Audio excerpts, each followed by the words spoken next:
June 22nd, 12:30 p.m. Mountain Time, 2018. Guys, in this video, we're going to take a look at some unusual energy that was detected on a seismograph at Yellowstone Lake about 24 hours ago. Fairly large signature shows up on a seismo. And let me try to show you the closest thing I can find to a large earthquake that may have been the culprit, but I don't think it was. There was a 6.1 yesterday about 24 hours ago at 21:13 Universal Time, way down here at Vanuatu. 6.1, fairly shallow for the area.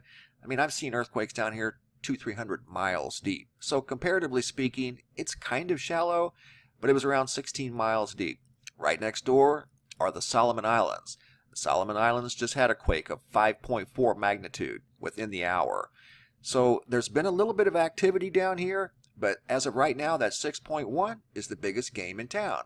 If you look at the seismographs from the last 24 hours, you will see some activity in that time frame. I'm just going to click on this one here. This is Barbados, just to give you an example.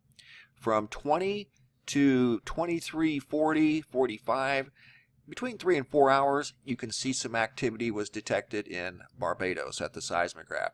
It's like that all over the earth at every seismograph, at least at this hub. You'll see some of the signatures are much bigger than others. Some of the seismos close to the 6.1, here's Australia for an example. See the big spike? That's the 6.1. But then it slowly fades away and just kind of rumbles after that. You don't see anything much bigger than the 6.1.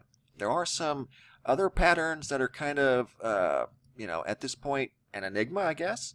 But let's continue on. I want to get to the ones up in the United States. You can see there was even activity during that time frame over in Germany, which is normally pretty quiet.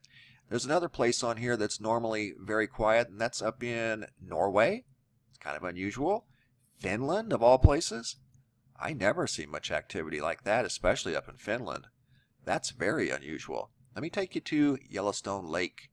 See the other signatures around the world? They're not near as big as the one you saw right near the epicenter of the 6.1. And keep in mind, the 6.1 is a significant quake, but it's not that big. Look at South Dakota. In fact, there's multiple sources, it looks like. Antarctica even detected the 6.1. New Zealand, there's the 6.1 in New Zealand. Big spike, then it fades off, right? Let's get to Yellowstone Lake, and you'll see what I mean. Show you some other examples real quick. This is Michigan. See the different pulses of energy? That's kind of what it reminds me of. It's even over in Ohio, Texas, Idaho, Minnesota, New York, Virginia, Oregon, Montana, Alabama. And then we're going to go on down to, look, even in Nevada, Minnesota. That's pretty good size for Minnesota. Look at Idaho. Again, pretty good size for Idaho. Wait till you see Yellowstone Lake. Look at Yellowstone Lake right there. It's the biggest one of all. Look at that. And it lasts for a good 40 minutes. That's a big signature. Yellowstone Lake. It's difficult to tell exactly what time that started, but there was some activity felt at Yellowstone Lake yesterday, almost 24 hours ago, because right now we're in the 1900 hour with regard to Universal Time. So I wanted to do this video real quick before this scrolled off, but you can see yesterday, about 24 hours ago, that is a significant signature from Yellowstone Lake. I don't think a 6.1 over 6,000 miles away could have done that to that seismo. I really and truly don't.